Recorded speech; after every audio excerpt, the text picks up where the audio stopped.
Breaking news, we have a trade, and the Washington Wizards may have just stolen a really intriguing young player in Cam Whitmore. I'm Trevor Lane. This is the Basketball Bulletin. Make sure you subscribe right here to the channel. We're breaking down a busy NBA offseason. Right now, about 70% of you actually not subscribed to the channel, so do us a favor, hit that subscribe button.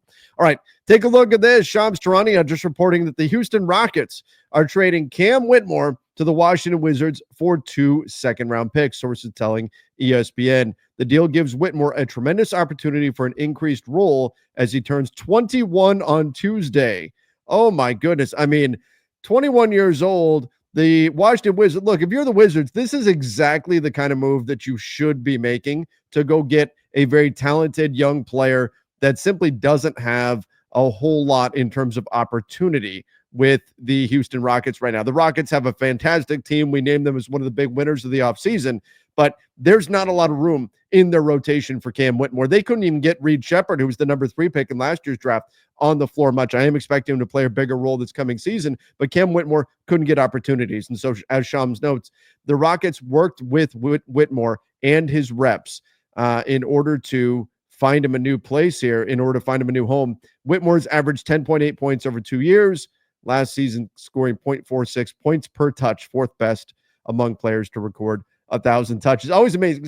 Shams comes up with the most incredible stats. You know, it's coming from the agency, obviously, in order to make a player look really, really good. But nonetheless, that doesn't change the fact that Cam Whitmore is indeed an explosive scorer, explosive athlete. At one point in 2023, he was expected to be as high as the number 5 pick in the draft. Wound up falling all the way to 20 due to some potential injury concerns and things of that nature. Winds up falling in the draft, sits there at 20. I know a lot of teams kicking themselves right now for not drafting Cam Whitmore, and he falls to 20 to the Houston Rockets. Houston was very fortunate to get him there, but again, the big problem, he just doesn't have any opportunity in Houston. You look at the minutes, 16 minutes per game. It appeared in 51 games for the Rockets. That's just not enough opportunity for Whitmore. 12.3 points per game in his inaugural season, his rookie season. The dude can definitely score the basketball, but just 9.4 points after that. You saw the shot attempts going down, everything dropping. But again, the Rockets, they're a team on the rise, and they don't have a whole lot of opportunity to develop a younger player like Cam Whitmore right now. They just brought in Kevin Durant. They're doing everything they can to win right now. Now, this is not, I know people will look at this and say, oh my gosh, you gave up a first-round pick, let alone a guy who could have been picked 5 that you happened to fortuitously get at 20, and you gave him up for just 2 future seconds. Well, there's a couple things we have to remember from the Rocket side. Number one being that these are actually 2 pretty good second-round picks. The 2026 Bulls second-round pick, the Bulls are not expected to be a good team next season. They'll probably be, well, what the Bulls have been forever, which is just kind of a middle-of-the-pack team. They're hoping to make the play-in, get a little bit of extra revenue that way, and then call it a season. I'm sorry, Chicago fans. It is what it is. That's what they do. It's annoying, and I wish they would quit that, but they keep doing what they do. And then the Sacramento Kings in 2029, who knows what that'll look like in 2029, but certainly the way the Kings are built right now, you wouldn't project them to be a good team. So a couple of second round picks that could wind up being earlier second rounders, which do have a lot of value, especially under the current collective bargaining agreement. You need second round draft capital, both to grease the wheels on the trade front, but also to find cheap young talent. So this is not terrible by the Houston Rockets. And in addition to that, the way Shams is reporting this, the Rockets worked with Whitmore, working with his representation. What that's going to do is actually buy a little bit of goodwill for the Houston Rockets out there among agents, because they see a team trying to do right by a player, trying to get him into a position where he will have an opportunity to grow and thrive and develop in this game. So there's multiple things that are coming here to the Houston Rockets. You've got a little bit of good karma there, but then you also have a couple of second round draft picks, which could turn out to be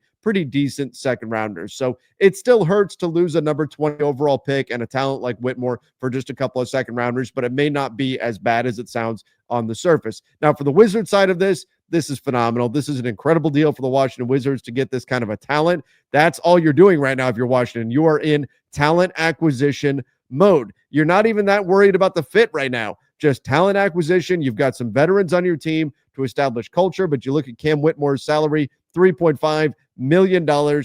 That's nothing.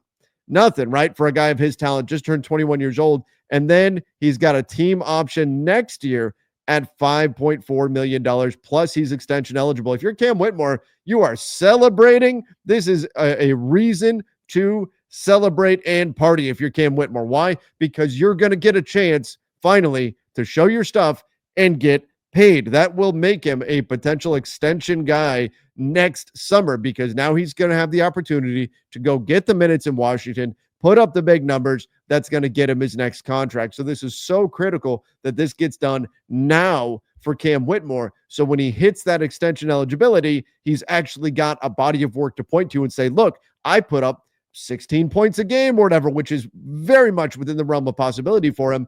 Therefore, I should be making more. This is a huge win for Cam Whitmore. Are the Wizards going to win a lot? No, but it doesn't matter. He's a young, talented player that can now be part of your team moving forward, that you can add to some of the young guys that you already have on the roster. And I mentioned already, they do have some veterans in place as well to show the way to these young kids. CJ McCollum, they picked him up in a trade. One of the better veterans in the NBA, Kelly Olynyk as well. You've also got Chris Middleton there on your team. Jordan Poole on the way out, but Marcus Smart also there. So you have this core group of guys who are the adults in the locker room, the veterans on the team. These are the guys that are going to really help show these younger players the ropes, show them what it means to be a professional. Do I think there's too many of them? Yeah, frankly, I think they could probably shed one or two of the vets, and maybe they will by the trade deadline. Maybe they will before. Could they potentially buy some of these guys out? Middleton, Marcus Smart, CJ McCollum, all on expiring contracts. Maybe, but I think in the meantime, the Washington Wizards would like to hang on to those guys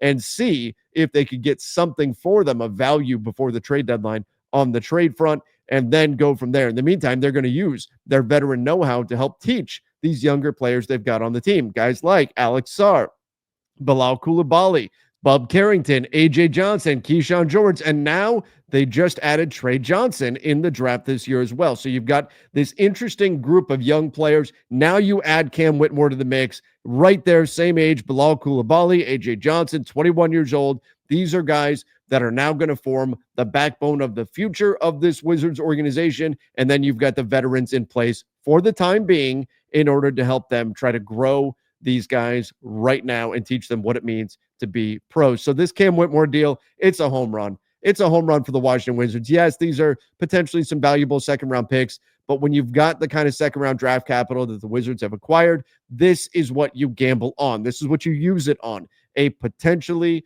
out-of-the-park home run swing on a young player that just needs an opportunity. That's all Cam Whitmore needs. He needs an opportunity to show his stuff, and the Washington Wizards are going to be the team to give it to them. I love, as much as I'll say this trade isn't terrible for the Houston Rockets, not the worst thing we've seen for the Houston Rockets, this is a phenomenal trade for the Washington Wizards, the perfect kind of gamble for a team in their situation to take. They're getting a young player who can absolutely fill it up, hyper athletic, can score the basketball from all three levels, and I'm really curious to see what happens with Cam Whitmore's game now moving forward. And if it all goes according to plan here, then the Washington Wizards will add yet another young player that's going to help form the future core of this team. Everybody give me your thoughts in the comment section down below. Do you like this deal? Do you think the Wizards got a steal here? Don't forget to subscribe right here as well to the Basketball Bulletin. Till next time, everybody. See ya and stay safe.